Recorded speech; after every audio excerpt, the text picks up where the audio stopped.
નમસ્કાર મિત્રો, આપ સર્વેનું વર્લ્ડ ઇન બોક્સ એકેડમી પર હાર્દિક સ્વાગત છે. મિત્રો, આજે 7મી જાન્યુઆરી 2024 રવિવારના દિવસે જીપીએસસી 2024 માટેની પ્રિલિમ પરીક્ષા આજે આયોજિત થઈ. અને મિત્રો, આજના જે પહેલું પેપર છે GS1, જેનો સમયગાળો 10 થી 1 છે. ઘણા બધા વિદ્યાર્થીઓ આ પેપર આપ્યું છે. મિત્રો, આજનું આ જે પહેલું પેપર છે તેમાં 4 મુખ્ય અગત્યના વિષયોનો સમાવેશ થઈ રહ્યો છે: ઇતિહાસ, સાંસ્કૃતિક વારસો, ગણિત, રીઝનિંગ એટલે કે બૌદ્ધિક ક્ષમતાનો વિષય, અને તમારો બધાનો એક અગત્યનો પ્રિય વિષય બંધારણ પણ છે. દોસ્તો, આજનું આ પેપર પ્રમાણસર ખૂબ સરળ છે. હોશિયાર મહેનત કરતા વિદ્યાર્થીઓ માટે આજનું પેપર છે એ સહેલું છે. તો આપણે આ પેપરના સોલ્યુશન તરફ આગળ વધવાનું છે. શરૂઆત આપણે ઇતિહાસના પ્રશ્નોથી કરી રહ્યા છીએ. હું નિકુલ રાવલ અને મારી સાથે અમારા વર્લ્ડ ઇન બોક્સ એકેડમીના ઇતિહાસ વિષયના નિષ્ણાત ફેકલ્ટી શ્રી મેહુલસિંહ ચાવડા પણ ઉપસ્થિત છે. અમે બંને મિત્રો સાથે મળી અને આપને પહેલા તો ઇતિહાસના પ્રશ્નો સોલ્વ કરાવીએ છીએ, ત્યારબાદ ગણિત, રીઝનિંગ, બંધારણ, વારસો બધા જ વિષયો છે એના પ્રશ્નોનું સોલ્યુશન આપણી સમક્ષ રજૂ કરીએ છીએ. મેહુલસિંહ, તમારા મત મુજબ આજનું પેપર તમને કેવું લાગે છે? સાહેબ, આજનું પેપર જોવા જઈએ તો એકદમ સરળ હતું. ઓકે, આજનું પેપર મિત્રો એકદમ સરળ છે. જે મિત્રોએ world in box academy join કરેલી છે, વર્લ્ડ ઇન બોક્સ જીકે વાંચેલી છે, એવા તમામ મિત્રો માટે આજનું પેપર એકદમ રમતવાત છે. મિત્રો, વધુ આપણે સમય નહીં બગાડીએ, આપણે શરૂ કરીએ છીએ પહેલા ક્વેશ્ચન થી. તો મિત્રો જુઓ, સૌથી પહેલો ક્વેશ્ચન મેહુલસિંહ, ચાલો વેદો તરફ પાછા વળીએ. આ વિધાન કોનું છે? મિત્રો, આ પ્રશ્ન એકદમ સરળ છે અને આ તો આપણી જીકે ની બુકમાં પણ સાહેબ મળી જશે. રાઈટ. અને આનો જવાબ આવશે Dayanand Saraswati. Come back to Vedas. મિત્રો, દયાનંદ સરસ્વતીએ આ આખું સૂત્ર આપેલું છે. અને બીજી એક ખાસ જાણવા જેવી વિગત મિત્રો એ છે કે આ વર્ષે 2024માં 12મી ફેબ્રુઆરીના દિવસે દયાનંદ સરસ્વતીની 200મી જન્મ જયંતિ સરકાર ઉજવવાની છે. એટલે દયાનંદ સરસ્વતી આ ઉપરાંત પણ આપણને આખા વર્ષ દરમિયાન પેપરમાં જોવા મળશે મિત્રો. ઓકે, ત્યારબાદ બીજો સવાલ જોઈએ મિત્રો, નીચેના પૈકી કયા સમાજ સુધારકે, ક્વેશ્ચન બહુ જ અગત્યનો છે મિત્રો, કે 1826ના જ્યુરી અધિનિયમ નો વિરોધ કરેલો, બરાબર, અથવા એનો સખત વિરોધ કરેલો. તો મિત્રો, આ જે ક્વેશ્ચન છે એ 1826ના સમયની વાત છે. એટલે ભારતમાં અંગ્રેજી રાજ્ય અને એમાં પણ કંપનીનું શાસન હોય એ સમયની અંદર આ કાયદો આપણને જોવા મળે છે મિત્રો. આ કાયદો આપણને એમ હર્સ્ટના સમયની અંદર જોવા મળે છે. અને આ કાયદાનો જે મુખ્ય ઉદ્દેશ છે મિત્રો, એ ન્યાયિક પ્રણાલીમાં જે મુખ્ય જ્યુરી હોય, ન્યાયાધીશ હોય, એ ખ્રિસ્તી ધર્મથી જ બિલોંગ કરતો હોવો જોઈએ. આ પ્રકારનો ફરજિયાત કાયદો 1826ના વર્ષમાં રજૂ કરવામાં આવેલો, જે 1827 થી લાગુ થયેલો. અને તેનો સખત વિરોધ છે એ રાજારામ મોહન રાય, પ્રખર સામાજિક સુધારક અને ભારતમાં નવજાગૃતિના આપણે અગ્રદૂત જેને માનીએ છીએ, જેને ભારતમાં પત્રકારત્વના જનક પણ માનીએ છીએ, અને તેમના પ્રયત્નોથી ભારતની અંદર સતી પ્રથા છે એ નાબૂદ થઈ. તો આવા રાજારામ મોહન રાયના પ્રયત્નથી આપણને આ કાયદો છે એ આગળ જતા નાબૂદ થતા પણ જોવા મળે છે. ચાલો, ત્યારબાદ ત્રીજો પ્રશ્ન બાપુ. નીચે ભારતમાં ક્રાંતિકારી ચળવળો છે, એના સંદર્ભમાં આપણને અહીંયા કેટલાક કેસો આપ્યા છે. તો આપણે કયા કયા વ્યક્તિ કયા કેસ સાથે જોડાયેલા છે જાણવાનું છે. પેલું છે મુઝફ્ફર ષડયંત્ર અને એની સામે ખુદીરામ બોઝ અને પ્રફુલ્લ ચાકી છે. આ બંને વ્યક્તિઓ છે એ સાચી રીતે આ મુઝફ્ફરપુર ષડયંત્ર કેસમાં જોડાયેલા છે. 1906ના વર્ષનો આ કેસ છે. નાસિક ષડયંત્ર છે, એની સામે અનંત લક્ષ્મણ કાનહરે છે. એ અભિનવ ભારત સંસ્થાના એક અગ્રગણ્ય ક્રાંતિવીર વ્યક્તિ હતા. 1909માં એ નાસિકના જિલ્લા કલેક્ટર જેક્સનની હત્યા કરે છે અને આગળ જતા અનંત કાનહેરને 1911માં ફાંસી પણ થાય છે. એટલે બીજી જોડ છે એ પણ સાચી છે મિત્રો. ત્રીજું લાહોર ષડયંત્ર આવશે. ભગતસિંહ, રાજગુરુ અને સુખદેવ છે. આપણે જાણીએ છીએ મિત્રો કે સાયમન કમિશન ભારતની અંદર 1928ના વર્ષમાં આવે છે. ત્યારે 1928માં લાહોરની અંદર લાઠીચાર્જને લીધે લાલા લજપતરાયનું મૃત્યુ થાય છે. અને એનો બદલો લેવા માટે થઈને ભગતસિંહ અને શિવરામ રાજગુરુ બંને સાથે મળીને લાહોર જઈને જેમ્સ સ્કોટની હત્યા કરવાનો પ્લાન બનાવે, પણ એની જગ્યાએ જોન સાન્ડર્સ એની હત્યા થઈ જાય છે. આ ઉપરાંત પણ બીજા બધા ષડયંત્રોને લાહોર ષડયંત્ર તરીકે ઓળખવામાં આવે છે. એટલે ભગતસિંહ, રાજગુરુ અને સુખદેવને ત્રણેયને 1931માં 23મી માર્ચના દિવસે લાહોરમાં જે ફાંસી થઈ મિત્રો, એ લાહોર ષડયંત્ર કેસ સાથે સંકળાયેલી છે. ચોથું ચિત્તાગોંગ શસ્ત્રાગાર દરોડા કેસ છે. એમાં સૂર્યસેન છે, ગણેશ ઘોષ છે અને લોકનાથ બાલ છે. મિત્રો, આ જે ઘટના છે બંગાળ સાથે સંકળાયેલી છે. સૂર્યસેન કે જેને આપણે માસ્ટરદાના નામથી પણ ઓળખીએ છીએ, એમણે ચિત્તાગોંગ, જેને અત્યારે આપણે ચિત્તગાંવ અથવા ચટગાંવ તરીકે પણ ઓળખીએ છીએ, ત્યાં અંગ્રેજોનો હથિયારોનો બહુ મોટો ખજાનો હતો. આ હથિયારોનો ખજાનો એમણે લૂંટ્યો હતો. એ બદલ સૂર્યસેનને પણ 1933ના વર્ષમાં ફાંસી થશે. તો આ ચિત્તાગોંગ શસ્ત્રાગાર દરોડા છે એ પણ સાચું છે. એટલે આપણે જોયું કે આ ચારે ચાર જોડ કેવી છે મિત્રો? સાચી છે. એટલે આનો જવાબ આવશે એ. 1, 2, 3 અને 4, ચારે જોડી સાચી છે. ત્યારબાદનો ક્વેશ્ચન, સ્વાતંત્ર્ય સેનાની શહીદ ભગતસિંહ નીચેના પૈકી કઈ સંસ્થા સાથે જોડાયેલા છે? તો આપણો આમાં જવાબ બનશે C, Hindustan socialist Republic association. મિત્રો ધ્યાન રાખજો, હિન્દુસ્તાન રિપબ્લિક એસોસિએશન નામની સંસ્થા છે રામપ્રસાદ બિસ્મિલના નેતૃત્વમાં શરૂ કરવામાં આવેલી. મિત્રો આ કાનપુરની અંદર 1824 માં રચાયેલી, પણ એ આખું આગળ જતા કાકોરી ષડયંત્ર કેસ અથવા કાકોરી જે લૂંટ હતી એના લીધે એ આખું સંગઠન છે એ બરબાદ થયું. પણ ત્યારબાદ ચંદ્રશેખર આઝાદ અને ભગતસિંહના નેતૃત્વમાં દિલ્હીમાં ફિરોઝશાહ કોટલા ખાતે 1928 માં Hindustan socialist Republican association HSRA ની રચના થયેલી. એટલે આપણે આનો જવાબ છે એ સી આ રીતે કહેશું. ત્યારબાદનો ક્વેશ્ચન, 1920 માં અસહકાર ચળવળ ચાલેલી, એમાં કોના મૃત્યુનો યોગાનુયોગ છે? મિત્રો ધ્યાન આપજો, આ જે આખો ક્વેશ્ચન છે બરાબર, આપણે ક્લાસરૂમમાં બધા જ વિદ્યાર્થીઓને જે નોટ લખાવેલી છે, જે મટીરિયલ આપેલું છે, એ બધામાં દરેક પ્રશ્નોના જવાબો છે. દરેકે દરેક ક્વેશ્ચન છે એના આન્સર તમને મળવા પાત્ર થાય છે. મિત્રો આ જે ઘટના છે ગાંધીજીના નેતૃત્વમાં 1920 ના વર્ષમાં 1 ઓગસ્ટ 1920 ના વર્ષની અંદર મતલબ દિવસે અસહકાર આંદોલન ચાલુ થયેલું. ઓકે, જે ફેબ્રુઆરી 1922 સુધી ચાલે છે.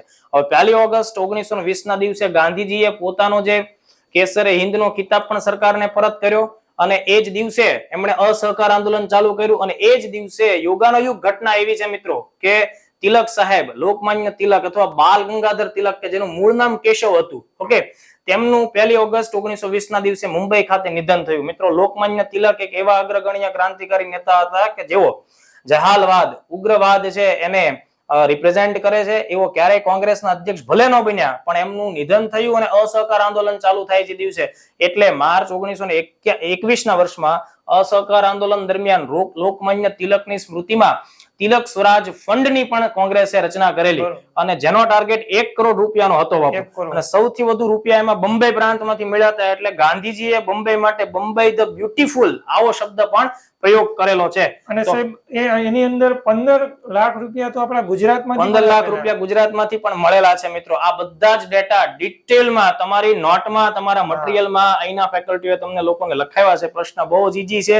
પ્રશ્નનું લેવલ મતલબ કેવું અઘરું તમે બિલકુલ ગણી શકતા નથી. ચાલો, 1925 માં કાકોરી ટ્રેન ષડયંત્રમાં નીચેના પૈકી 3 સ્વાતંત્ર્ય સેનાનીઓને ફાંસી આપવામાં આવી હતી. તો એવા કયા 3 છે કે જેને કાકોરીની અંદર ફાંસી આપેલી?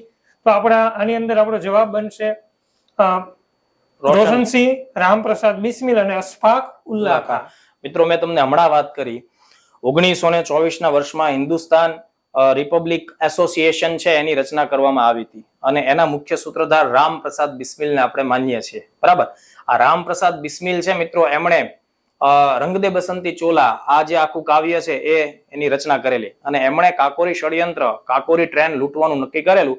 આ કાકોરી જે ટ્રેન લૂંટવાની ઘટના 1925 ની છે મિત્રો, એમાં મૂળ 4 વ્યક્તિઓને ફાંસી થયેલી છે. પણ જીપીએસસી અહીંયા આપણને કેટલા લોકો આપ્યા છે?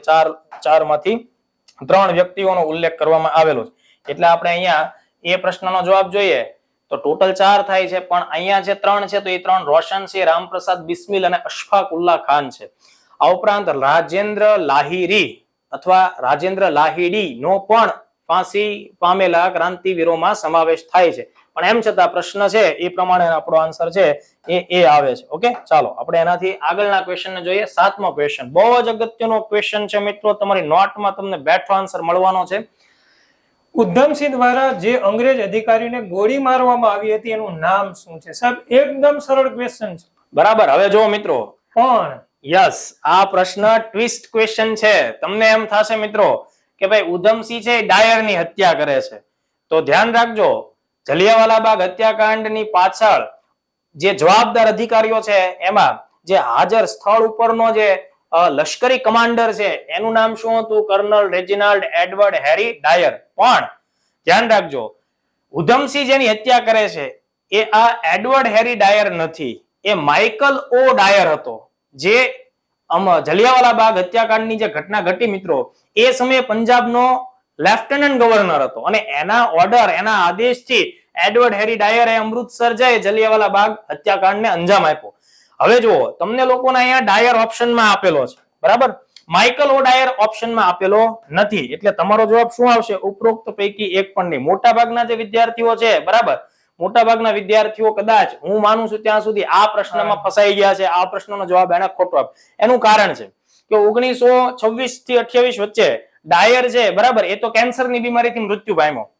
અને ઉધમસિંહ 1940 ની 13મી માર્ચના દિવસે લંડનની અંદર એની હત્યા કરે છે માઇકલ ઓ ડાયરની, બરાબર. એટલે ઉધમસિંહ જેની હત્યા કરે છે એ સમયે તો ઓલરેડી હેરી ડાયર છે એના ઘણા વર્ષો પહેલા મૃત્યુ પામેલો છે. એટલે આ પ્રશ્ન એકદમ ટ્વિસ્ટેડ ક્વેશ્ચન છે. એટલે સામાન્ય રીતે વિદ્યાર્થીઓ આને ટીક મારીને આવ્યા હશે, પણ એનો સાચો જવાબ છે લખીને આવ્યા હશે, પણ આનો જવાબ હકીકતમાં એક પણ નહીં આવે. યસ, સોરી, અહીંયા માઇકલ ઓ ડાયર નો ઓપ્શન છે, એટલે આ સી ઓપ્શન છે ને એ એનો જવાબ આપશે. અહીંયા આપણે ઉપરોક્ત પૈકી એક પણ કરતા હોય જો એનું પૂરું નામ આપણને આપવામાં આવ્યું છે સર માઇકલ ફ્રાન્સિસ ઓ ડાયર, એટલે આનો સાચો જવાબ છે મિત્રો, ખાસ ધ્યાન રાખજો, એ છે માઇકલ ઓ ડાયર. ઓકે, માઇકલ ઓ ડાયર. તો 1940 ની આ ઘટના છે એને આપણે ખાસ ધ્યાનમાં રાખવાની છે. ચલો, તો આ બહુ જ આઈએમપી ક્વેશ્ચન છે. બંનેના નામ ડાયર સાથે સંકળાયેલા છે. જો અહીંયા ડોયર લખ્યું છે, અહીંયા ડાયર છે, આટલો ફેર આપણને જોવા મળ્યો છે. ચાલો, ત્યારબાદના ક્વેશ્ચનમાં આપણે જોઈએ મિત્રો, ક્વેશ્ચન નંબર 8. અંગ્રેજો કોને ભારતીય અશાંતિના પિતા કહેતા હતા? બાબુ મિત્રો આનો જવાબ આવશે લોકમાન્ય તિલક. લોકમાન્ય તિલક. મિત્રો વેલેન્ટાઇન શિરોલ નામના જે લેખક છે તેમણે એક પુસ્તક લખેલી છે, બરાબર, અનરેસ્ટ ઇન ઇન્ડિયા. બરાબર, અનરેસ્ટ ઇન ઇન્ડિયા. આ અનરેસ્ટ ઇન ઇન્ડિયા નો મતલબ થશે ભારતમાં અશાંતિ. વેલેન્ટાઇન શિરોલે લખેલી પુસ્તક છે મિત્રો, કે ભારતમાં કયા કયા લોકો અંગ્રેજી રાજ્યને ઉથલાવવા માટે પ્રયત્ન કરે છે, અશાંતિ ફેલાવે છે. તો એમાં જો એ જે વ્યક્તિ છે એ એમાં મુખ્યત્વે બે વ્યક્તિને જવાબદાર માને છે. એમાં દયાનંદ સરસ્વતીનો પણ સમાવેશ થાય છે. દયાનંદ સરસ્વતીને એ પ્રારંભિક દોરના અશાંતિ ફેલાવનારા વ્યક્તિ ગણે છે, પણ આગળ જતા એ શું કહે છે કે પછીના તબક્કામાં લોકમાન્ય તિલક છે એને આ જ ભૂમિકા વધારી અને લોકમાન્ય તિલકનો પ્રભાવ એમાં સૌથી વધારે છે. એટલે આપણો આનો આન્સર આવશે એ લોકમાન્ય તિલક છે. તો જો ભાઈ પ્રશ્નો સહેલા છે, ક્લાસમાં આ બધા મુદ્દાઓની વ્યવસ્થિત ડિટેલમાં ચર્ચાઓ થયેલી છે મિત્રો. ચાલો એનાથી આગળ, એની બેસન્ટ કોની સાથે સંકળાયેલા છે? એની બેસન્ટ આવે એટલે આપણા મગજમાં એક જ નામ આવે, હોમ રૂલ ચળવળ. 1916 ની અંદર આપ બધા જાણો છો કે હોમ રૂલ ચળવળની શરૂઆત કરવામાં આવેલી. આમ તો હોમ રૂલ લીગ સાહેબ બે આવશે, બરાબર, એક લોકમાન્ય તિલકની આવશે ને એક એની બેસન્ટની આવશે. પ્રથમ વિશ્વયુદ્ધ દરમિયાન આપણને ભારતમાં જ્યારે કોંગ્રેસ એકદમ કહી શકાય કે શાંત અવસ્થામાં છે, પ્રથમ વિશ્વયુદ્ધ 1914 થી 18 ની અંદર ભારતમાં કોઈ રાજનીતિક નેતૃત્વ નથી. એ સમયમાં થિયોસોફિકલ સોસાયટી સાથે સંકળાયેલા એની બેસન્ટ છે, જે મૂળ આયરિશ મહિલા હતા, અને એને આયર્લેન્ડમાં પણ હોમ રૂલ આંદોલન ચાલતા હતા અંગ્રેજોની ખિલાફ, રેડમંડના નેતૃત્વમાં, અને એમાંથી પ્રેરણા મેળવી અને ભારતમાં એમણે હોમ રૂલ ચળવળો ચાલુ કરી. તો મિત્રો આ બહુ જ અગત્યનો ક્વેશ્ચન છે, એની બેસન્ટ એનો જવાબ આવશે. ચાલો, ત્યારબાદ મિત્રો, ફોર્ટ સેન્ટ જોર્જ ભારતમાં અંગ્રેજો દ્વારા બાંધવામાં આવેલો પ્રથમ કિલ્લો, બરાબર. હવે જુઓ, પ્રશ્ન છે એની અંદર થોડીક બેઝિક બાબતોમાં મિસ્ટેક્સ તો છે જ, પણ એમ છતાંય તમારે ફોર્ટ સેન્ટ જોર્જ ક્યાં સ્થપાયેલો છે તો ધ્યાન રાખજો, એનો જવાબ આવશે મદ્રાસ, બરાબર. કારણ કે આપણે વાત કરેલી છે ક્લાસરૂમની અંદર કે ભાઈ મદ્રાસ ચેન્નઈ છે એને શરૂઆતમાં 1639 ના વર્ષમાં, બરાબર, 1639 ના વર્ષમાં અંગ્રેજોએ પોતાનો પહેલું શહેર કહી શકો રીતસરનું એ મદ્રાસ હતું, બરાબર. એ સમયે ચંદ્રગીરીના જે શાસક હતા એની પાસેથી જમીન ખરીદી અને મદ્રાસ કિલ્લો, ચેન્નઈ કિલ્લો છે એ સ્થાપ્યો. તો આ મદ્રાસ જે કિલ્લો છે ને મિત્રો ચેન્નઈ, એનું શરૂઆતનું નામ શું હતું? Fort Saint George. આવી જ રીતે બીજો એક બહુ અગત્યનો કિલ્લો છે એ છે ફોર્ટ વિલિયમ, એ કલકત્તામાં સ્થપાય છે, બરાબર. આવી રીતે અગત્યના ક્વેશ્ચન. જો મિત્રો તમને લોકોને જ્યારે આધુનિક ભારત આપણે શરૂ કરેલું ત્યારે શરૂઆતના 1 થી 2 લેક્ચરમાં અંગ્રેજોનું કેવી રીતે ભારતમાં ફાઉન્ડેશન થયું અને પછી એનું વિસ્તરણ થયું, એક્સપાન્શન થયું, આ બધા મુદ્દાઓ આપણે સમજાવેલા છે. તો પહેલો એનો કિલ્લો ગણાય. ઓકે, જો પહેલી વેપારી કોઠી પૂછાય છે તો સુરત આવશે મિત્રો, જે 1608 માં રચાણી હતી, પણ એને 1613 માં જહાંગીર દ્વારા મંજૂરી આપવામાં આવી અને થોમસ એલ્ડવર્થના નેતૃત્વમાં એ લોકોએ વેપાર ચાલુ કરેલો, બરાબર. થોમસ એલ્ડવર્થના નેતૃત્વમાં ભારતમાં સુરતમાં વેપાર ચાલુ કરેલો. પણ આ સુરત છે એ વેપારી કોઠી છે, બરાબર.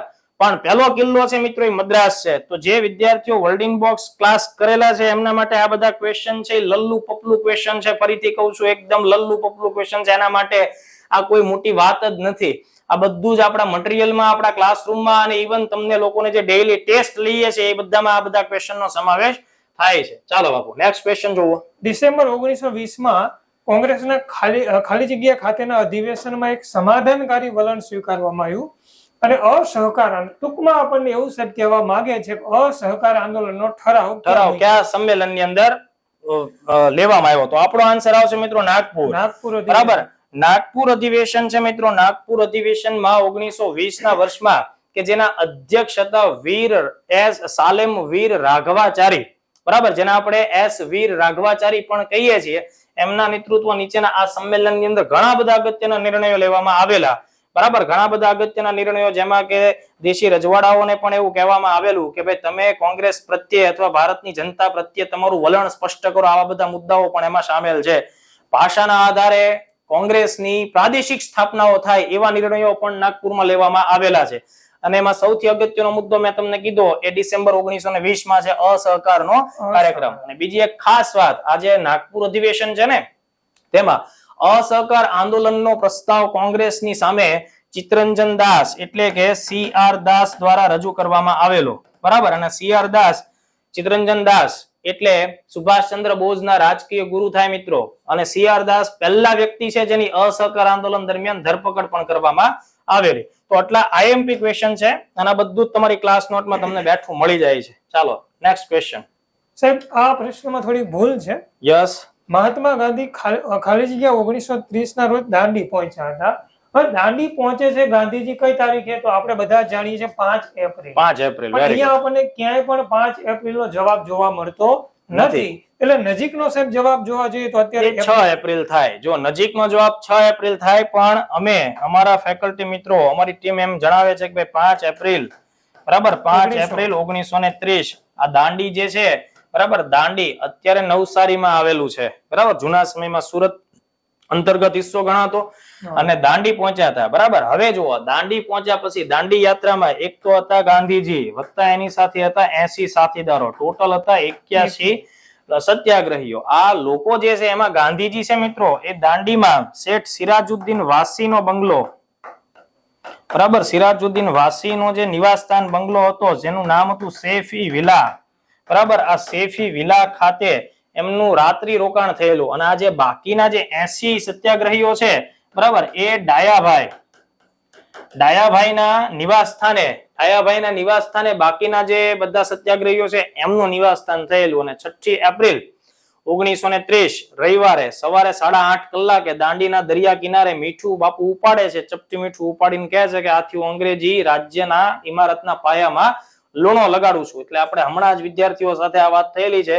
બરાબર, તો આ બધા આઈએમપી ક્વેશ્ચન છે મિત્રો. પણ અહીંયા મહાત્મા ગાંધી છે એ દાંડી પહોંચ્યા હતા, તો એની તારીખ છે ને એ થોડી મિસ્ટેક્સમાં જાય એવું અમને લાગે છે.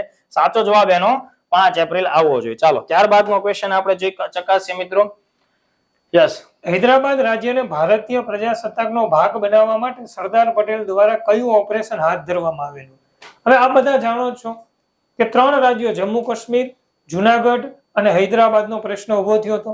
અને એ વખતે હૈદરાબાદની અંદર ઓપરેશન પોલો ચલાવવામાં આવ્યું. જનરલ માણેક શાહ અને આપણા સાથે જે કહેવાય કે આપણે ગુજરાતના એક વ્યક્તિ, એ બધા ભેગા મળી અને હૈદરાબાદ ગયા અને હૈદરાબાદ જઈને ઓપરેશન પોલો ચલાવ્યું. ઓપરેશન પોલોને અંજામ આપ્યો હતો. આનો જવાબ ઓપરેશન પોલો આવશે.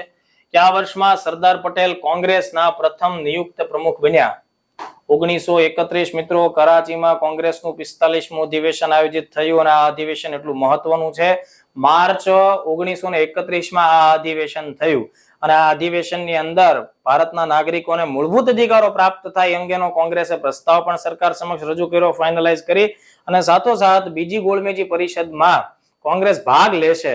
બરાબર, આવું પણ નિર્ધારિત થયું અને એના માટે કોંગ્રેસે પોતાની પસંદગીનો કળશ મહાત્મા ગાંધી ઉપર ઉતાર્યો. ઝવેરચંદ મેઘાણીએ તે ગાંધીજી જયારે માનતા નતા ત્યારે એને રીઝવવા માટે થઈને છેલ્લો કટોરો બાપુ ઝેરનો તમે પી જાજો, બરાબર, સાગર પીનારા આ અંજલિ નવ ઢોળજો, આ પ્રકારનું કાવ્ય પણ એ સમયે રચ્યું. તો આ બહુ અગત્યનો ટોપિક છે. બીજી એક ખાસ વાત તમે ધ્યાન રાખજો, આ જે કરાચી સંમેલન છે 1931 નું, ત્યારે સુભાષચંદ્ર બોઝ એવું નોંધે છે કે ભાઈ મેં મારી લાઈફમાં ગાંધીજી છે, ઓકે, ગાંધીજીની લોકપ્રિયતાની સર્વોચ્ચ બિંદુ આ કરાચી સંમેલન દરમિયાન જોઈ છે. તો બહુ જ આઈએમપી આ ક્વેશ્ચન પણ છે, પણ આપણા છોકરાઓ માટે આ એકદમ રમતવાદ વસ્તુ છે. ઓકે, ચાલો.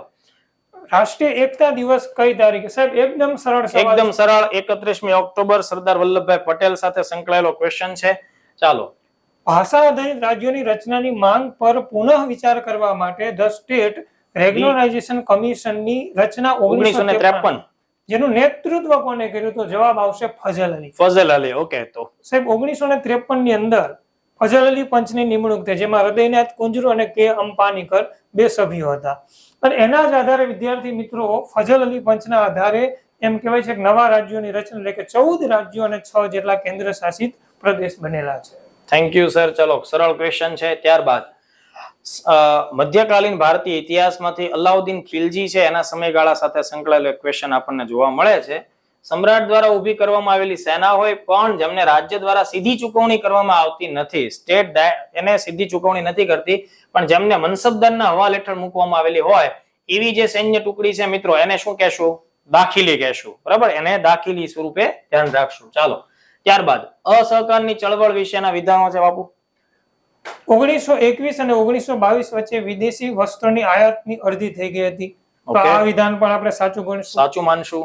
ઘણા સ્થળોએ વ્યાપારીઓ અને વિક્રેતાઓએ વિદેશી માલ સામાન વ્યાપાર કરવાનો અથવા તો વિદેશી વ્યાપારના નાણાં આપવાનો ઇનકાર કર્યો. એ વાત એ સાચી છે. અને ભારતીય કાપડ મિલો અને હાથસાળોનું ઉત્પાદન વધ્યું હતું. તો સાચી વાત છે, કારણ કે જે તે સમયે સ્વદેશી આંદોલન ચલાવ્યું અને વિદેશી માલનો બહિષ્કાર કરવામાં આવ્યો, એટલા માટે ભારતીય જે ગૃહ ઉદ્યોગો હતા, કાપડ વણતા હતા, એ લોકોનો ઉદ્યોગ પણ ખૂબ ખુલેલો. એટલે ઉપરોક્ત તમામ વિધાનો સાહેબ આમાં ઉપરોક્ત તમામ અસહકાર ચળવળ આપણે ક્લાસમાં આ બધાની ડિટેલ ચર્ચા થયેલી છે મિત્રો. ચાલો, ખૂબ સરસ. એકદમ સહેલો ક્વેશ્ચન છે. વર્ગ 3 ની તૈયારી કરતા વિદ્યાર્થીને પણ આવડવું જોઈએ. જીસીઆરટી જેવી સામાન્ય ટેક્સ્ટ બુક્સમાં પણ આપણને આનો જવાબ મળી જાય છે. જલિયાવાલા બાગ હત્યાકાંડ કે જે અમૃતસર હત્યાકાંડ તરીકે પણ જાણીતો છે, એની તારીખ પૂછવામાં આવી છે મિત્રો, 13 એપ્રિલ 1919. બરાબર, વૈશાખીનો દિવસ હતો મિત્રો, વૈશાખીનો દિવસ હતો. અને 1919 માં પંજાબમાં એક બહુ મોટો નરસંહાર કરી નાખવામાં આવ્યો.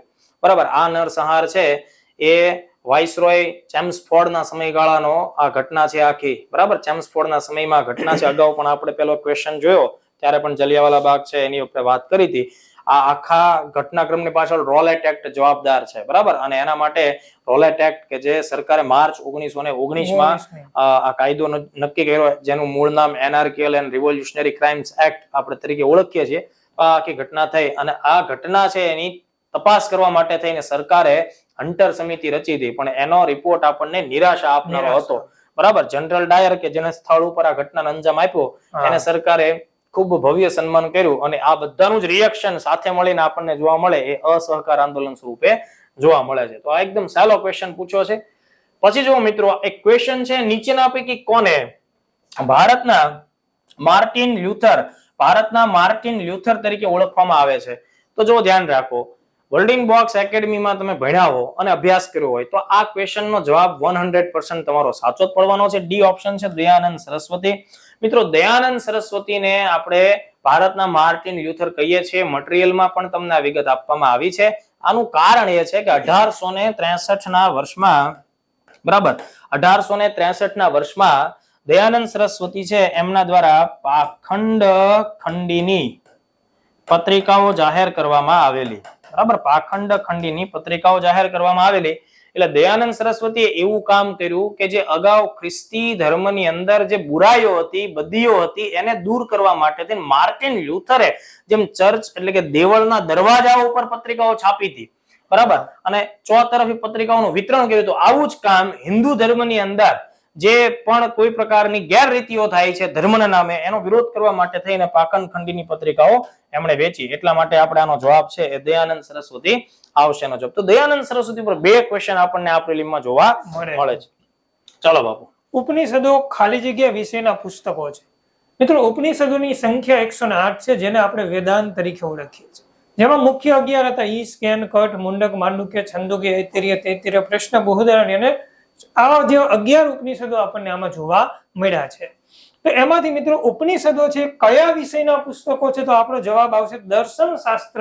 કારણ કે ઉપનિષદોમાં આપણને ઘણી બધી ફિલોસોફી આપણને ભારતીય જોવા મળે છે. તો અહીંયા આપણો જવાબ બનશે દર્શન શાસ્ત્ર. Very good. ચાલો, ત્યારબાદ સિંધુ લોકો પૂજવામાં આવતા મુખ્ય પુરુષ દેવતા કોણ હતા? તો આપણે જાણીએ છીએ પશુપતિનાથ એટલે કે ભગવાન શિવ.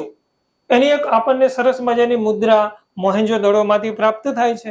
તો એનો અર્થ એવો થયો કે એ લોકોના મુખ્ય પુરુષ દેવતા કોણ હતા? ભગવાન શિવ હતા. ખૂબ સહેલા ક્વેશ્ચન છે. ચલો ત્યારબાદ જો મિત્રો નીચેના પૈકી કયા સમયગાળાને ભારતમાં બ્રિટિશ રાજ અથવા તાજના શાસન તરીકે ઓળખવામાં આવે છે? જો દોસ્તો આ બહુ સારો ક્વેશ્ચન છે. ભારતમાં અંગ્રેજી રાજ્ય જે મિત્રો આપણને જોવા મળે છે, આમ તો ઈસ્ટ ઇન્ડિયા કંપનીની રચના સ્થાપના 1600 માં થઈ, એ લોકો 1608 માં ભારતમાં આવ્યા, પણ 18મી સદીમાં એ લોકો 1757 પ્લાસી બાદ સક્રિય થાય છે. 1764 માં બક્સરની લડાઈ પછી તો એ લોકોના હાથમાં રાજકીય સત્તાનું સીધું હસ્તાંતરણ થાય છે. તો આપણે ભારતની અંદર અંગ્રેજી રાજ્યનો જે સમયગાળો છે, બરાબર, તો એમાં કંપની શાસન, બરાબર, કંપની શાસન હેઠળ મોટાભાગે ઇતિહાસકારો જે સમયગાળો નોંધે છે એ 1757 થી 1857 નો લગભગ 100 વર્ષનો જેટલો સમયગાળાને આપણે કંપની શાસન તરીકે ઓળખીએ. પણ 1857 નો જે વિપ્લવ અથવા તો આપણે કહી શકીએ કે ખૂબ મોટું ક્રાંતિ કહી શકીએ, બરાબર, ભારતનો જેને આપણે પ્રથમ સ્વતંત્રતા સંગ્રામ પણ માનતા હોઈએ, બરાબર, તો આ જે ઘટના થઈ એના લીધે અંગ્રેજી શાસને કેટલાક લંડન થી નિર્ણયો લીધા અને ઈસ્ટ ઇન્ડિયા કંપની છે એનો ભારતમાં રાજ્ય કરવાનો, વેપાર કરવાનો પરવાનો રદ કર્યો. ઓકે, અને ત્યારબાદ 1858 થી લઈ અને 1947 સુધીનો આશરે 90 વર્ષ જેટલો સમયગાળો છે તેને આપણે તાજના શાસન તરીકે ઓળખીએ છીએ. ક્રાઉન સ્ટેટ તરીકેનો દરજ્જો આપણે એને આપીએ. એટલે ક્રાઉન રૂલ જે છે એ 1858 થી 1947 સુધી આપણને જોવા મળે છે. ઓકે, તો આમ તો 1858 છે 1 નવેમ્બર, એટલે આપણે આને જો નજીકનો ઓપ્શન છે 1857 થી 1947 અને અહીંયા 1858 થી 1947, પણ એ છે 1 નવેમ્બર 1858. એક્ઝેક્ટ તારીખ પણ આપણે જોઈ લઈએ. કેનિંગના સમયની આ ઘટના છે, એટલે 1 નવેમ્બર થી તાજ શાસન ભારત ઉપર અમલમાં આવે છે. આ મુદ્દો આપણે ખાસ નોંધીએ. ત્યારબાદના પ્રશ્નમાં મિત્રો જોઈએ તો 24મો ક્વેશ્ચન જોઈએ. 24મો પ્રશ્ન, ઋગ્વેદ વિશેના નીચેના વિધાનો આપણે ચકાસવાના છે. પહેલું વિધાન છે ગાય શબ્દનો ઉલ્લેખ મહત્તમ કરવામાં આવેલો છે. વાત સાચી છે. અને અન્ય કોઈ પ્રાણીનો ઉલ્લેખ આ રીતે અવારનવાર કરવામાં આવ્યો નથી. બીજા પ્રાણીઓનો ઉલ્લેખ છે મિત્રો, ના નથી, પણ જેટલો ઉલ્લેખ ગાય વિશેનો છે એટલો નથી. મતલબ પહેલું વિધાન સાહેબ અહીંયા સાચું પડશે. બીજું છે વૈદિક લોકો અવારનવાર પ્રજા અને પશુ માટે પ્રાર્થના કરતા હતા. તો આ પણ વિધાન સાચું છે કે એ લોકો આવા કર્મકાંડની અંદર ખૂબ માનતા હતા. એટલા માટે અહીંયા આપણો જવાબ બનશે 1 અને 2 બંને જે છે એ સાચા છે. એટલે પ્રાકૃતિક બાબતોને તેઓ પોતાના આરાધ્ય દેવતા તરીકે ગણતા અને પોતાના ભવિષ્ય માટે, સારા ભવિષ્ય માટે અને પોતાની સંપત્તિ, તો એ સમયે ગૌ છે, ગાય સંપત્તિ જ હતી, મુખ્ય સંપત્તિ તરીકે ગણાતી હતી, બરાબર, તો એને ગૌધન કહેવામાં આવતું. તો આ બંને વિધાન આપણને સાચા મળે છે. એટલે ઋગ્વેદિક કાળમાંથી આપણને સવાલ જોવા મળ્યો છે. ચાલો ત્યારબાદનો ક્વેશ્ચન, તરાઈનું પ્રથમ યુદ્ધ ખાલી જગ્યા સાથે સંબંધિત છે. તો અહીંયા આપણે બધા જાણીએ તરાઈના 2 યુદ્ધ થયા. પહેલું યુદ્ધ થયું 1191 સાલમાં અને બીજું યુદ્ધ થયું 1192 સાલમાં. પહેલું યુદ્ધ થયું એમાં કોની વચ્ચે? તો કે પૃથ્વીરાજ ચૌહાણ અને મોહમ્મદ ઘોરી વચ્ચે થયું. તો અહીંયા આપણને કયું યુદ્ધ પૂછ્યું છે? પ્રથમ યુદ્ધ. તો પહેલું યુદ્ધ આપણે બધા જાણીએ છીએ ઉત્તર ભારતના હિન્દુ રાજવીઓ, ત્યાં અહીંયા પૃથ્વીરાજ ચૌહાણનું નામ નથી લખેલું, છતાં પણ આપણે પૃથ્વીરાજ રાજવીઓ એટલે પૃથ્વીરાજ અને એમના સાથી રાજવી હતા અને મોહમ્મદ ઘોરી સાથે થાય છે. પણ આ યુદ્ધની અંદર પૃથ્વીરાજ ચૌહાણ જીતી જશે, જ્યારે તરાઈના બીજા યુદ્ધમાં એમની હાર થશે. આ તરાઈનો જે વિસ્તાર છે એ અત્યારે હરિયાણાના કરનાલ નજીક આવેલો છે. ઓકે, તો ચલો આ ક્વેશ્ચન આપણને આમ તો પ્રાચીન કાળ ખતમ થાય છે, મધ્યકાળ શરૂ થાય છે, રાજપૂત યુગના સિલેબસ માંથી આ પ્રશ્ન લેવામાં આવેલો છે. ચાલો ત્યારબાદ આપણને અહીંયા જે ક્વેશ્ચન છે એ ભગવાન બુદ્ધ સાથે સંકળાયેલી વિગતો તમે કળા અને વારસા સાથે પણ સાંકળી શકો છો.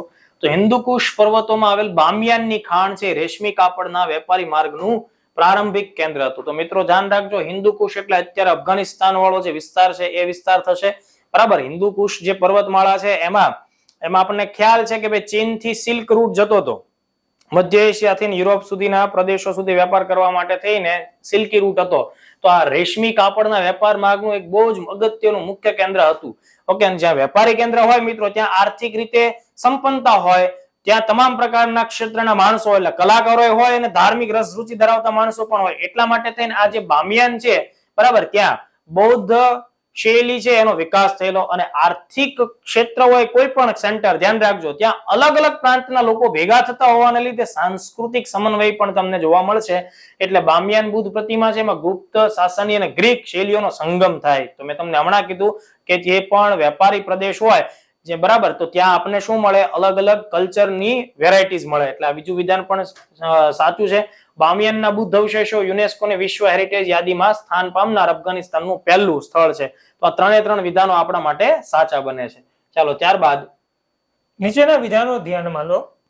પહેલું વિધાન છે મગધ 16 મહાજન પદો પૈકીનું એક હતું. મિત્રો વાત એકદમ સરળ છે. 16 મહાજન પદ હતા, એમાંનું એક કયું હતું? મગધ હતું. એમાં સૌથી શક્તિશાળી જે રાજ્ય છે એ મગધ હતું. તો એ પણ સાચું છે. અને વિશાળ સામ્રાજ્યના કેન્દ્ર તરીકે ઉભરી આવ્યું હતું. મિત્રો 16 મહાજન પદ છે ને, એમાંથી શક્તિશાળી જો કોઈ સામ્રાજ્ય જેને ગણવું હોય તેને મગધ ગણાય. બીજું વિધાન છે અજાતશત્રુએ મગધ સામ્રાજ્યનો પહેલો રાજા હતો. મિત્રો આ વાત તદ્દન ખોટી છે. મગધ સામ્રાજ્યમાં 4 વંશ આવશે. એમાં પહેલો વંશ એટલે હર્યક વંશ આવે, અને હર્યક વંશના સ્થાપક કોણ આવશે? બિંબિસાર, જ્યારે એના દીકરા હતા અજાતશત્રુ. એટલે બીજા નંબરના કેન્સલ. બીજું વિધાન નહીં આવે એટલે બી ડી ઓપ્શન જતા રહેશે. ત્રીજું વિધાન પાટલીપુત્ર મગધની પ્રથમ રાજધાની હતી. મિત્રો એકદમ વાત ખોટી છે. કારણ કે મગધની પહેલી રાજધાની રાજગૃહ બનશે હર્યક વંશની અંદર. ત્યાર પછી આગળ શિશુનાગ વંશની અંદર વૈશાલી બનશે. ત્યાર પછી આવશે નંદ વંશ, એમાં પાટલીપુત્ર બનશે. એટલા માટે આ વિધાન પણ ખોટું છે. એટલે માત્રાનો જવાબ શું આવશે? એ. માત્ર એક વિધાન છે એનો જવાબ આવશે. ચાલો 28મો પ્રશ્ન.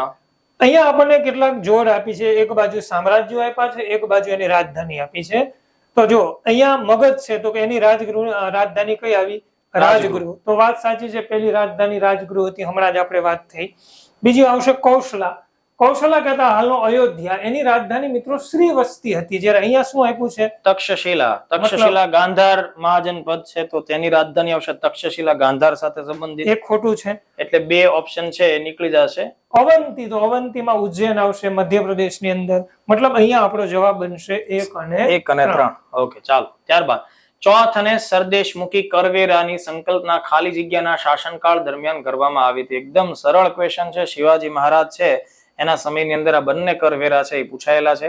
અગાઉ પણ ઘણીવાર પરીક્ષામાં પૂછાયેલું છે.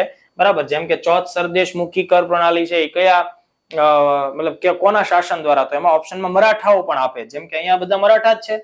ઓકે, પણ શિવાજી મહારાજના શાસનકાળ દરમિયાન એને સંકલ્પના કરવામાં આવેલી છે. એટલે આનો આન્સર શિવાજી મહારાજ આવશે. ત્યારબાદ 30મો ક્વેશ્ચન જોઈએ. ચંદ્રગુપ્ત પહેલાનો શાસનકાળ ખાલી જગ્યા વર્ષથી શરૂ થાય છે. મિત્રો આ ગુપ્ત વંશનો ક્વેશ્ચન છે, અને ગુપ્ત વંશના વાસ્તવિક સ્થાપક એટલે ચંદ્રગુપ્ત પહેલા, એનો સમયગાળો શરૂ થાય ઈસવીસન 319-20 થી. પણ અહીંયા જો આપણને 319 નથી આપ્યું, પણ શું આપ્યું છે? 320. સાચું જ છે, એટલે ડી ઓપ્શન આપણે આમાં ટીક મારવાનો રહેશે. ત્યારબાદ નીચે આપેલી જોડ પૈકી કઈ જોડ યોગ્ય રીતે જોડાયેલી નથી? બરાબર, તો અહીંયા આપણને ચાર અલગ અલગ પેર આપવામાં આવી છે, અને આ જે અલગ અલગ પેર છે બરાબર, એ કોઈ ને કોઈ રીતે ગુફા કલ્ચર સાથે કેવી રીતે સંકળાયેલી છે, અથવા તો સ્થાપત્ય સાથે સંકળાયેલી છે. જેમ કે ઇલોરા ગુફાઓ રાષ્ટ્રકૂટ શાસકો દ્વારા સ્થપાયેલી છે, ખજુરાહો ચંદેલ શાસકો, મહાબલીપુરમ પલ્લવ શાસકો, અને એલિફન્ટાની ગુફા છે મિત્રો એ ઈસવીસનની 5મી-6મી સદી દરમિયાન એનું નિર્માણ થયેલું થાય. એટલે નજીકનો સમય આપણે એનો ગુપ્ત સમયગાળાને કહી શકીએ. એટલે મૌર્ય યુગ આવશે નહીં. તો આપણને સવાલ શું પૂછેલો છે? સવાલ આપણને પૂછેલો છે યોગ્ય રીતે જોડાયેલી નથી. તો અહીંયા તમારે એલિફન્ટા ગુફાઓ છે એને ખાસ ધ્યાનમાં રાખવાની છે. ચલો ત્યારબાદ 32મો ક્વેશ્ચન આપણે જોઈએ મિત્રો. 9મી સદીમાં શંકરાચાર્ય હિન્દુ ધર્મશાસ્ત્રના નીચેના પૈકી કયા સૂત્ર ઉપર ભાષ્ય લખ્યું હતું? અહીંયા મિત્રો જવાબ આવશે વૈશેષિક. વૈશેષિક દર્શન જે છે એના ઉપર આખું શંકરાચાર્ય વિવરણ કર્યું છે, એમનો આખો મત પ્રતિપાદિત કરેલો છે. એટલે અહીંયા આપણો જવાબ બનશે વૈશેષિક. ખૂબ સરસ. ચાલો ત્યારબાદ ઉત્તર ભારતના અંતિમ હિન્દુ શાસક કોણ છે? કોણ હતા? અહીંયા જવાબ આપણો એકદમ સરળ છે સાહેબ, કે સમ્રાટ હર્ષવર્ધનને આપણે ઓળખીએ છીએ, જે પ્રાચીન ભારતના અંતિમ મહાન સમ્રાટ છે. એટલે જો અંતિમ હિન્દુ શાસક પૂછાય છે બરાબર, તો આપણો જવાબ હર્ષ છે. તો આ બધા સહેલા ક્વેશ્ચન છે મિત્રો. બરાબર, આ પ્રકારના ક્વેશ્ચન ભૂતકાળમાં પણ ઘણી બધી વખત પૂછવામાં આવેલા છે. ચલો ત્યારબાદ મોડર્ન ઇન્ડિયામાંથી એક ક્વેશ્ચન છે. જ્યારે સ્વદેશી ચળવળની ઘોષણા કરવામાં આવી, બરાબર, સ્વદેશી ચળવળની ઘોષણા કરવામાં આવી ત્યારે ભારતના વાઇસરોય કોણ હતા? જો ખાસ ધ્યાન રાખજો મિત્રો, કરઝનનો સમયગાળો આપણે ખાસ ધ્યાનમાં રાખવો પડશે. કરઝનનો સમયગાળો, કારણ કે ક્વેશ્ચન શું છે? સ્વદેશી ચળવળ. બરાબર, સ્વદેશી ચળવળ છે મિત્રો, હવે એ આપણને બે જગ્યાએ જોવા મળે છે. એક તો 1905માં જોવા મળે છે, અને એક જે આપણે અસહકાર આંદોલનની અંદર પણ સ્વદેશી ચળવળના ઘટકો છે. બરાબર. અસહકારમાં પણ એ જોવા મળે. તો એ જે આપણને 1920 થી 22 સુધીનો સમયગાળો જોવા મળે. હવે 1920 થી 22 છે ને મિત્રો, તેમાં જે ગાંધીજીએ સ્વદેશી ચળવળ લોન્ચ કરી, એ સમયે લોન્ચ થઈને ત્યારે વાઇસરોય કોણ છે? ચેમ્સફોર્ડ. બરાબર, ચેમ્સફોર્ડ. અને જ્યારે ખતમ થાય છે ત્યારે વાઇસરોય છે રીડિંગ. પણ અહીંયા જુઓ મિત્રો, અહીંયા બે માંથી એક પણ ઓપ્શનમાં આ નામ આપણને જોવા મળતા નથી. એટલે એનો મતલબ શું થાય? બંગાળ વિભાજન વાળી સ્વદેશી ચળવળ છે એની ઉપર વાત જાય છે. એટલે કરઝન કે જેના સમયની અંદર આપણે જાણીએ છીએ ભાઈ કે 16 ઓક્ટોબર 1905 ના દિવસે બંગાળના ભાગલા થાય, તો એ જાહેરાત તો 1903 થી જ તે શરૂ થઈ ચૂકી હતી. તો એના માટે થઈ અને જુલાઈ મહિનાથી જ તે સ્વદેશી ચળવળ ઉપરની કામગીરી ચાલુ થઈ હતી.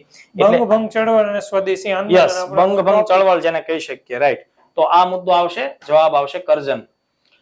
હવે જો સ્વદેશી ચળવળના પ્રસાર માટે સ્વદેશ બંધાવ એટલે કે સ્વદેશ બાંધવ, તમારે અહીંયા આ રીતે પણ ધ્યાનમાં રાખવું પડશે. પ્રિન્ટિંગમાં થોડુંક બંધાવ છે, પણ સ્વદેશ બાંધવ સમિતિ ની રચના અથવા સ્થાપના કોણે કરી હતી? તો જો ધ્યાન રાખો મિત્રો, આ બંગભંગ આંદોલન સાથે સંકળાયેલી વિગતોમાંથી આપણને બીજો પ્રશ્ન જોવા મળ્યો. અહીંયા જવાબ આવશે A.K. દત્ત, અશ્વિની કુમાર દત્ત. બરાબર, શિક્ષક હતા અને બારીસાલ ખાતે, બરાબર, બંગાળના બારીસાલ ખાતે અશ્વિની કુમાર દત્તે સ્વદેશ બાંધવ સમિતિની રચના કરી અને સ્વદેશી આંદોલનને કેવી રીતે બંગાળ ભરની અંદર ફેલાવવું જોઈએ આ અંગેનું માર્ગદર્શન, કોચિંગ ચાલુ કરેલું અને વિદ્યાર્થીઓને બધું શીખવવા માટે આ એક નિર્ણય લેવામાં આવેલો. ચલો, તો આ બહુ જ અગત્યના અને એકદમ સહેલા કહી શકાય એ ટાઈપના સવાલો આપણને જોવા મળે છે. યસ, નીચેના પૈકી કયું યુદ્ધ ભારતમાં મુઘલોના વિજય માટે પાણીપત કરતા પણ વધુ નિર્ણાયક તરીકે ઓળખવામાં આવે છે? તો મિત્રો અહીંયા આપણો જવાબ આવે ખાનવાનું યુદ્ધ. આપણે જાણો છો બધા 1527 માં રાણા સાંગા સાથે ખાનવાનું યુદ્ધ કરવામાં આવેલું રાજસ્થાનની અંદર. તમે આમ તો જાણો છો કે રાણા સાંગા એ વ્યક્તિ છે કે જેને બાબરને અહીંયા ભારતમાં આવવા માટે આમંત્રણ આપેલું. એ જ રાણા સાંગા સાથે આ ખાનવાનું યુદ્ધ કરી એમને પણ પછી બાબરે 1527 માં હરાવેલા. એટલે અહીંયા આપણો જવાબ બનશે ખાનવાનું યુદ્ધ. ઓકે, ચાલો 37મો ક્વેશ્ચન. ખૂબ સહેલો ક્વેશ્ચન છે મિત્રો, ખૂબ સહેલો પ્રશ્ન છે. નીચેને આપેલી કઈ નીતિ કે સિદ્ધાંત હેઠળ, બરાબર, ઝાંસીનું દેશી રજવાડું છે એ ઈસ્ટ ઇન્ડિયા કંપની સાથે જોડી દેવામાં આવ્યું. તો આપણે બધા જાણીએ મિત્રો કે ઝાંસી છે, બરાબર, તો ઝાંસીના રાજા હતા ગંગાધર રાવ. ઓકે, ગંગાધર રાવ છે એમના ખૂબ મોટી ઉંમરે દ્વિતીય લગ્ન મણિકર્ણિકા મનુબાઈ સાથે થયેલા અને એમને એક સંતાન અવતરેલું, પણ એ સંતાન 3 કે 4 મહિના સુધી જીવિત રહીને પછી મૃત્યુ પામ્યું. એટલે એ નિસંતાન હતા. એટલે એમણે પોતાના જ તે પારિવારિક જે પરિવાર છે એના પોતાના કઝિન બ્રધરનો એક દીકરો હતો, બરાબર, તો એની પાસેથી તે એક આનંદરાવ બાળકને દત્તક લીધો. તો જ્યારે ઝાંસીના રાજા ગંગાધર રાવનું નિધન થયું ત્યારે આ જે આનંદરાવ છે એમને દામોદર રાવ એવું નામ આપીને એનો રાજ્યાભિષેક કરવામાં આવેલો. હવે આ જે ઘટના છે એ ડેલહાઉસીના સમય સાથે મેચ થાય છે. ડેલહાઉસી એ સમયે જે દેશી રજવાડાઓનું પોતાનું જૈવિક સંતાન ન હોય, વારસદાર એટલે પોતાનું સગું સંતાન, તો બરાબર એમને રજવાડું આપવા માટેના નિયમો છે એમાં ફેરબદલ જાહેર કરી અને અહીંયા આપણને ખાલસા નીતિ જોવા મળશે કે ખાલસા નીતિ અંતર્ગત આ રાજ્ય છે એ ખાલસા કરવામાં આવ્યું. તો ઝાંસી આ રીતે ખાલસા થયું. મિત્રો સૌથી પહેલું જે રજવાડું છે ને એ સતારા હતું, જેને ડેલહાઉસીએ આ કારણોસર ખાલસા કરેલું. બરાબર, તો એવો પ્રશ્ન કે જો ભવિષ્યની પરીક્ષામાં આવે તેનો જવાબ સતારા આવશે, પણ અહીંયા આપણે ખાલસા નીતિને ધ્યાનમાં રાખીશું. ચાલો, મુઘલ સામ્રાજ્ય દરમિયાન મુઘલ કાળના ઐતિહાસિક વૃત્તાંત લખનાર એકમાત્ર મહિલા ઇતિહાસકાર, આપણને અહીંયા એક મહિલા ઇતિહાસકાર પૂછ્યા છે મુઘલ સામ્રાજ્યના. તો એમાં આપણો જવાબ આવશે ગુલબદન બેગમ. તમે બધા જાણો છો જે હુમાયુના બેન હતા અને એને હુમાયુનું જીવન ચરિત્ર લખ્યું હતું, હુમાયુ નામા. મતલબ એના ઇતિહાસકાર તરીકે આપણે કોનું નામ લઈ શકીએ? ગુલબદન બેગમ. અને કદાચ મિત્રો આ પ્રશ્ન તમને જીકે ની બુકમાં પણ મળી રહેશે, કારણ કે આ બહુ સહેલો ક્વેશ્ચન છે. એવું કોઈ અઘરી વસ્તુ આજના પેપરમાં તમને જોવા મળતી નથી. ચલો મિત્રો, જો the first Indian war of independence 1857 to 1859 પુસ્તકના લેખક નીચે પૈકી કોણ છે? તો જો કેટલી બધી વખત પરીક્ષામાં પૂછાયેલો આ ક્વેશ્ચન છે. જેમણે 1857 ની સંગ્રામને, લડાઈને, ભારતનું પહેલું સ્વતંત્રતા માટેની લડત કીધી તો એ છે વીડી સાવરકર. મિત્રો ખાસ ધ્યાન રાખજો, વીડી સાવરકર, વિનાયક દામોદર સાવરકર. એમણે આ પુસ્તક છે મિત્રો એ 1907 ના વર્ષમાં, એટલે કે 1857 છે ને જે, બરાબર, એના 50 વર્ષો પૂરા થાય, એને સ્વર્ણિમ જયંતિ કહેવાય.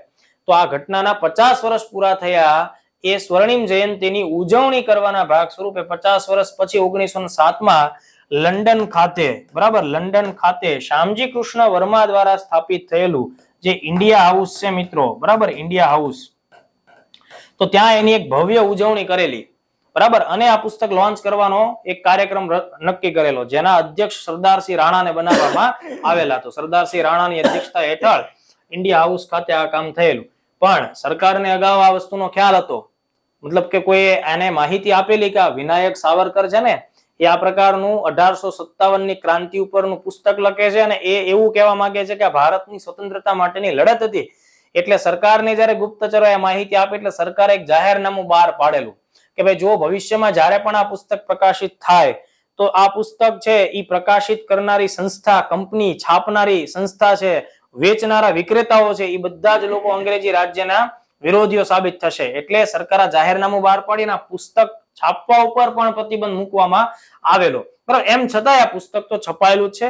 વીડી સાવરકર બહુ જ અગત્યના ક્રાંતિવીર ગણવામાં આવે છે મિત્રો. એમના દ્વારા લખાયેલી જયોસ્તુતે એક અગત્યનું કાવ્ય છે, જયોસ્તુતે, અને એમનું એક મહાકાવ્ય છે જે એમણે અંદામાન જેલની અંદર લખ્યું હતું, એનું નામ છે કમલા, બરાબર. તો આવા બધા પ્રશ્નો પણ ઇન ફ્યુચર તમને લોકોને કામ લાગી શકે. અને આ જે પ્રશ્ન છે સાહેબ, આ પ્રશ્ન કેટલી વખત પરીક્ષામાં પૂછાયેલો છે, એટલે જો મિત્રો જે વિદ્યાર્થીઓ પૂછાયેલા પ્રશ્નો વાંચીને આવે છે, તૈયાર કરીને પરીક્ષા દેવા જાય છે, એમને 40-50% ક્વેશ્ચન સરળ થઈ જાય છે. જો આ પ્રકારના પેપર નીકળ્યા તો તમારે 40-50% પ્રશ્નો છે એ સોલ્વ થઈ જાય છે. ચાલો ત્યારબાદના પ્રશ્નમાં આપણે આગળ વધીએ. Question number 40. વરિષ્ઠ બ્રિટિશ સેના અધિકારી sir Hugh Rose, okay, Hugh Rose એ નીચેના પૈકી કોને the best and bravest military leader of the rebel, મતલબ 1857 નો જે સંગ્રામ થયો એમાં કીધું કે ભાઈ સૌથી કાબેલ, બહાદુર, લડાકુ અભિગમ ધરાવતું કોઈ વિપ્લવી નેતા હોય તો સ્વાભાવિક છે લક્ષ્મીબાઈ, બરાબર. આ વિધાન પણ તમને લોકોને આપેલા મટીરિયલમાં છે. યુરોજે કીધું કે ભાઈ અહીંયા લડનારા અને જે વીરગતિ પામેલા લોકો છે એમાં ખરેખર જો કોઈ મર્દ માણસ હોય તો એ કોણ છે? આ રાણી લક્ષ્મીબાઈ છે. રાણી લક્ષ્મીબાઈ છે મિત્રો. એમની અંગત એક સંરક્ષિકા હતા ઝલકારી બાઈ, એમનું પણ બહુ મોટું યોગદાન છે. એવું કહેવાય છે કે એ લક્ષ્મીબાઈ ના હમશકલ હોય એ પ્રકારનું એમનું વ્યક્તિત્વ હતું. તો એમણે ઝાંસીના કિલ્લાની રખેવાળી કરી અને લક્ષ્મીબાઈ છે ત્યાંથી સફળતાપૂર્વક નાસી છૂટવામાં સફળ રહેલા. ચલો ત્યારબાદ 41મો ક્વેશ્ચન. મિત્રો આ પ્રશ્ન જે છે ગુજરાતના ઇતિહાસના સંદર્ભમાં પૂછેલો છે. મૌર્ય કાળમાં ચંદ્રગુપ્ત મૌર્ય ઈસવીસન પૂર્વે 322 થી ઈસવીસન પૂર્વે 294 ની આસપાસના પ્રદેશના ભાગો ઉપર વિજય મેળવ્યો અને તેણે પુષ્યમિત્રને જુનાગઢના શાસક તરીકે નિયુક્ત કર્યા. તો આપણે બધા જાણીએ છીએ ચંદ્રગુપ્ત મૌર્યનો સમયગાળો ક્યાંથી શરૂ થાય તો ઈસવીસન પૂર્વે 321-22 નો એનો સમય છે. તો અહીંયા આ સાલ સાચી જ છે. અહીંયા ઈસવીસન પૂર્વે 294 ની આસપાસ એને વિજય મેળવ્યો આ બધા પ્રદેશો ઉપર, એવું કહેવા માંગે છે. અને પુષ્યમિત્રને ગુજરાતનો પહેલો મૌર્ય કાળનો સૂબો બનાવ્યો. મતલબ આ પહેલું વિધાન એકદમ સાચું છે. બીજી વાત કરે છે કે સમ્રાટ અશોકે તે જ સમયગાળા દરમિયાન જુનાગઢ નજીકના ખડકો પર શિલાલેખ લખાયો હતો. મિત્રો આપણે બધા જાણીએ છીએ ગિરનારનો શિલાલેખ ખૂબ પ્રસિદ્ધ છે, જેમાં 3 રાજાઓના લેખ જોવા આપણને મળે છે. એમાં એક લેખ કોનો છે? એક સમ્રાટ અશોકનો છે. તો અહીંયા મિત્રો બંને વિધાન જે છે એ સાચા છે, બરાબર. એટલે એક અને ડી ઓપ્શન ડી 1 તથા બી બંને સાચા છે. તો જો ધ્યાન રાખજો, ઘણીવાર વિદ્યાર્થીઓ પેપરમાં માત્ર એક સાચું, માત્ર બી સાચું, પછી આપણી પેટર્ન શું હોય કે સી માં 1 અને 2 બંને સાચા આવું લખેલું, એટલે આપણે ઉતાવળમાં ટીક મારીએ. તો આવડતું હોય પણ છતાંય ત્યાં આ પ્રકારે તમે જ્યારે મોક ટેસ્ટ નથી આપતા કે ટેસ્ટ આપ્યા વગર સીધા પેપર દેવા જાઓ તો આ પ્રકારની સિલી મિસ્ટેક થાય. મતલબ આવડે છે, માર્ક્સ જાય છે, આનો તો માર્ક્સ જાય છે, પણ આ ખોટું પડે એટલે એની માઇનસ પદ્ધતિથી બીજા માર્ક્સ પણ કપાય. આનો જવાબ ડી ઓપ્શન આવશે. ચાલો ત્યારબાદ 42મો જે ક્વેશ્ચન છે તે પ્રાચીન ભારતીય સ્થાપત્યમાં ખરોષ્ટીનો ઉપયોગ ભારતના કયા વિસ્તાર સાથેના સંપર્કનું પરિણામ છે? યસ બાપુ. તો અહીંયા જવાબ આવશે મધ્ય એશિયા, કે જ્યાં ખરોષ્ટીનું પ્રચલન એ વખતમાં ખૂબ વધારે હતું. અને અત્યારે તમે જાણો છો કે અશોકે જ્યારે લેખ લખાવતા ત્યારે જ્યારે લિપિ પણ એક ખરોષ્ટી નામની આવી, ત્યારે લિપિ ક્યાં? પાકિસ્તાનની આજુબાજુના વિસ્તારોમાં પ્રચલિત થયેલી. તો અહીંયા નજીકનો જે આપણો ઓપ્શન જે છે કયો બનશે? મધ્ય એશિયા. ઓકે. ત્યારબાદ મૌર્ય સામ્રાજ્ય ઉપર 43 નંબરનો પ્રશ્ન આપણને જોવા મળે છે. યસ. આ સમયગાળામાં અર્થવ્યવસ્થાનો મુખ્ય આધાર કૃષિ હતો. મિત્રો એકદમ વાત સાચી છે કે કારણ કે વધારેમાં વધારે ત્યાં કૃષિનો તમને પ્રભાવ જોવા મળશે. બીજું છે મૌર્ય રાજ્યે ખેતી હેઠળ ફળદ્રુપ જમીનને લાવવા માટે નવી કૃષિ વસાહતો સ્થાપિત, તો એ પણ વસ્તુ સાચી છે. હવે બીજું વિધાન ખાસ મિત્રો ધ્યાનમાં રાખજો, અહીંયા લખ્યું છે સીતાધ્યક્ષ અધિકારીને અંતર્દેશીય નેવિગેશન દેખરેખ રાખવાની જવાબદારી આપવામાં આવી હતી. હવે જો સીતા અધ્યક્ષ છે ને એ ખેતી વિભાગનો વડો હતો, જ્યારે અહીંયા નેવીની વાત છે. આંતરદેશીય નેવિગેશન એટલે આંતરિક જળમાર્ગો થશે મિત્રો, બરાબર. આંતરિક જળમાર્ગો છે એની જવાબદારી છે એ સીતા અધ્યક્ષ ઉપર નહીં આવે. એટલે અહીંયા આપણે ખાસ ધ્યાન રાખવાનું છે, સાચા વિધાન પૂછાય છે તો આનો જવાબ આપણને માત્ર એક મળશે. સાચું છે. ચાલો ત્યારબાદ 44મો ક્વેશ્ચન. મિત્રો આ પણ આપણને ગુજરાતના ઇતિહાસનો મરાઠા કાળનો ક્વેશ્ચન છે. મરાઠા નેતાઓ દામાજી ગાયકવાડ અને કંથાજી કદમો, જો અહીંયા થોડીક પ્રિન્ટિંગ મિસ્ટેક છે, ગુજરાતના પ્રદેશો પર શાસન કરતા હતા અને ગાયકવાડની સાથે બરોડામાં મજબૂત શાસન સ્થાપિત કર્યું હતું. તમે બધા જાણો છો બાલાજી વિશ્વનાથ, જેને ગુજરાતની અંદર ચોથ ઉઘરાવવા માટે 3 વ્યક્તિની નિમણૂક કરી. એમાં કંથાજી કદમો, પિલાજીરાવ ગાયકવાડ અને દામાજીરાવ ગાયકવાડ. એમાં તમે જાણો છો એ જ્યારે આવ્યા ધીમે ધીમે એ લોકો અહીંયા સત્તા સ્થાપી, મતલબ પહેલું વિધાન સાચું છે. અંગ્રેજોએ આ પ્રદેશ પર ઈસવીસન 1850 થી નિયંત્રણ મેળવ્યું અને તેમનું વર્ચસ્વ 1947 સુધી રહ્યું. પણ અહીંયા ખોટું આવશે, કારણ કે અહીંયા સાહેબ અહીંયા 1850 નહીં આવે, પણ 1818 આવશે. 18 આવશે, કારણ કે જ્યારે ભારતમાં ત્રીજું આંગ્લ મરાઠા યુદ્ધ 1816 થી 1818 સુધી ચાલે, એટલે 1818 માં મરાઠાઓની જે વાસ્તવિક સત્તા છે, પેશવા પદની જે સત્તા છે એ નાબૂદ થઈ જાય છે, બરાબર, લોર્ડ હેસ્ટિંગ્સના સમયમાં. અને એટલા માટે 1850 છે એ 1850 નહીં આવે. અંગ્રેજો આ પ્રદેશ ઉપર 1818 થી જ નિયંત્રણ મેળવવાનું ચાલુ કરશે. એટલે આ વિધાન એટલા માટે ખોટું થાય છે. સાહેબ ત્રીજું વિધાન છે પોર્ટુગીઝોએ ગુજરાતમાં પ્રવેશ કરી તેમની વસાહતોના વિસ્તરણ દરમિયાન દમણ, દીવ, દાદરા નગર હવેલી જેવા પ્રદેશો પર મજબૂત શાસન સ્થાપ્યું. આપણે બધા જાણીએ છીએ પોર્ટુગીઝોનું આગમન થયું ત્યારે ગુજરાતમાં કોનું શાસન હતું? મોહમ્મદ બેગડાનું. પણ મોહમ્મદ બેગડા એને પરમિશન ન આપી. ત્યાર પછી આવ્યો મુઝફ્ફર શાહ બીજો, એને પછી પરમિશન આપી. અને ત્યાર પછી આવ્યો બહાદુર શાહ, અને બહાદુર શાહે એમ કહેવાય છે પોર્ટુગીઝોને દીવમાં કિલ્લો બનાવવાની પરમિશન આપી. એટલે ત્યારથી એ લોકો ધીમે ધીમે આ ગુજરાતના વિસ્તારો પર પ્રવેશ કરવા લાગ્યા અને આ બધા જ સ્થળો ઉપર એમને મજબૂત શાસન સ્થાપ્યું. મતલબ અહીંયા જવાબ બનશે 1 અને 2 સાચા. 1 અને 3 સાચા. બીજું વિધાન છે એ ખોટું. એટલે આપણે જે સી ઓપ્શન છે મિત્રો એને આપણે ધ્યાનમાં રાખવું પડશે. ચાલો ત્યારબાદ અહીંયા આપણે મહાગુજરાતનો સરસ મજાનો ક્વેશ્ચન પૂછ્યો. સાહેબ આજના પેપરમાં મહાગુજરાતના 2 ક્વેશ્ચનો આપણને જોવા મળે સમાવેશ થાય છે. સરસ. એમાં 45 નંબરનો છે નીચેના વિધાનો કઈ છે, કયું વિધાન ખોટું છે? નથી, બરાબર, સાચું નથી એટલે ખોટું વિધાન છે. તો જુઓ તમે 4 ઓપ્શન જોઈને બીજું વાંચવાની જરૂર નથી ભાઈ. તમે ખાલી આ એક તારીખ જોવો છો, 1 મે 1961 ના રોજ સત્તાવાર રીતે ગુજરાતની અલગ રાજ્ય તરીકે સ્થાપના. બધા વિદ્યાર્થીઓ મિત્રો જાણે છે કે ગુજરાત સ્થપાણું 1 મે 1960, બરાબર. એટલે આ 61 વાળો ઓપ્શન છે. બાકી તમે 3 ઓપ્શન વાંચવાની જરૂર નથી, છતાં તમને આન્સર મળી જાય છે. એટલે આનો જવાબ બી આવશે, સાચું નથી એ રીતે, બરાબર. ચાલો ત્યારબાદ 46મો ક્વેશ્ચન. નીચેના પૈકી કોને ભારતમાં પોર્ટુગીઝ સંસ્થાનવાદી સામ્રાજ્યના યથાર્થ સ્થાપક એટલે કે જે વાસ્તવિક સંસ્થાપક છે એ રીતે ગણવામાં આવે છે? તો જો મિત્રો ખાસ ધ્યાન રાખજો, અહીંયા આપણને જે 3 ઓપ્શન મળે છે, Vasco da Gama, Francisco Almeida, Columbus અને અલ્ફોન્સો ડી અલ્બુકર્ક, એની જગ્યાએ એફોન્સો ડી અલ્બુકર્ક આવું લખવામાં આવેલું છે. તો હવે જો ખાસ ધ્યાન રાખજો, વાસ્કો દ ગામા ભારત તો આવે છે, એ વાઇસરોય પણ બનશે, પણ છેક 1524 માં બનશે, બરાબર. ફ્રાન્સિસ્કો ડી અલ્મેડા છે એ ભારતનો પહેલો પોર્ટુગીઝ વાઇસરોય છે. પણ દોસ્તો તમારા મટીરિયલમાં તમે પેજ ફેરવીને ખાસ જોવો, લગભગ પહેલા કે બીજા પેજના મટીરિયલમાં તમને અમે લખીને આપેલું છે કે ભાઈ અલ્ફોન્સો ડી અલ્બુકર્ક છે, ઓકે, અલ્બુકર્ક, એને આપણે ભારતમાં પોર્ટુગીઝ લોકોનો વાસ્તવિક સંસ્થાપક કહીએ છીએ, કારણ કે એના પ્રયત્નો અતિશય જોરદાર હતા. 1510 ના વર્ષમાં મિત્રો અલ્ફોન્સો ડી અલ્બુકર્ક છે તેણે ગોવાનો વિજય કર્યો હતો, બરાબર. ગોવા વિજય અલ્ફોન્સો અલ્બુકર્કે કર્યું તો એ સમયે બીજાપુરના જે સુલતાન હતા યુસુફ આદિલ શાહને હરાવીને એ સમયનું જે બીજાપુર અંતર્ગત ગોવા આવતું હતું પ્રદેશ જીતી લીધો અને ત્યાં રહેલા જે લોકો છે અને પોર્ટુગીઝ લોકોએ એની પર આધિપત્ય સ્થાપ્યું. એમણે ભારતના પોર્ટુગીઝ પુરુષોને ભારતીય મહિલાઓ સાથે વિવાહ કરવા માટેની અનુમતિને પ્રેરણા પણ આપ્યા. તો આ વસ્તુ આપણે ક્લાસમાં ચર્ચા લઈએ છીએ. અલ્ફોન્સો ડી અલ્બુકર્ક છે એ આપણા ક્વેશ્ચન નો જવાબ આવે છે. ઓકે, ચાલો ત્યારબાદ હવે જુઓ 47મો ક્વેશ્ચન પણ તદ્દન સહેલો ક્વેશ્ચન છે. ઓકે, લોર્ડ એમહર્સ્ટ 3 વિધાન તમને આપેલા છે અને એમાંથી તમારે યોગ્ય વિધાન પસંદ કરવાનું છે. લોર્ડ એમહર્સ્ટ બંગાળના સૌપ્રથમ ગવર્નર હતા. તો જો ધ્યાન રાખો, એમહર્સ્ટ નો સમયગાળો છે ને 24 થી 28 નો છે મિત્રો. એટલે એમહર્સ્ટ ના સમયની અંદર કઈ એ પહેલો બંગાળનો સૌપ્રથમ ગવર્નર આવશે જ નહીં, એટલે આ વિધાન તદ્દન ખોટું છે. એટલે વિધાન 1 નહીં આવે. વોરન હેસ્ટિંગ્સ એ બંગાળના પ્રથમ ગવર્નર જનરલ હતા. તો આ વિધાન સાચું છે. નિયામક ધારો 1773 જે આવે છે, બરાબર, તો રેગ્યુલેટિંગ એક્ટ ની જોગવાઈઓ મુજબ જે બંગાળનો ગવર્નર હતો વોરન હેસ્ટિંગ્સ, એને બંગાળનો પહેલો ગવર્નર જનરલ બનાવવામાં આવ્યો. અને એ જ વસ્તુ આપણને આગળ જતા વિલિયમ બેન્ટિંગ છે એ ચાર્ટર એક્ટ 1833 ની જોગવાઈઓ મુજબ ભારતનો પ્રથમ ગવર્નર જનરલ બને. આ વિધાનો ઓલરેડી પાછલી પરીક્ષાઓમાં પૂછવામાં આવેલા છે, બરાબર. તો આ બંને વિધાન સાચા છે, એટલે 2 અને 3.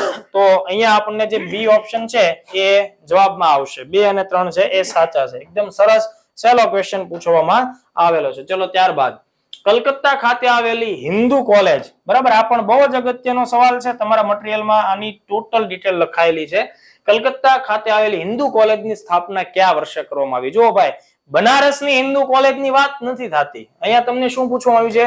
કલકત્તા ખાતેની હિન્દુ કોલેજ. જો બનારસની હિન્દુ કોલેજ હોય તો તમને ખ્યાલ છે કે ભાઈ એની બેસન્ટના પ્રયત્નોથી 1898 ના વર્ષની અંદર બનારસમાં સેન્ટ્રલ હિન્દુ કોલેજની સ્થાપના થાય. એટલે મોટાભાગના વિદ્યાર્થીઓ એમ કન્ફ્યુઝનમાં મુકાય. પણ ધ્યાન રાખજો, કલકત્તામાં 1817 ના વર્ષમાં ડેવિડ હેયર નામનો એક ઘડિયાળ રિપેર કરતો વ્યક્તિ હતો. David here. Okay, David here, એણે કલકત્તામાં હિન્દુ કોલેજ સ્થાપી.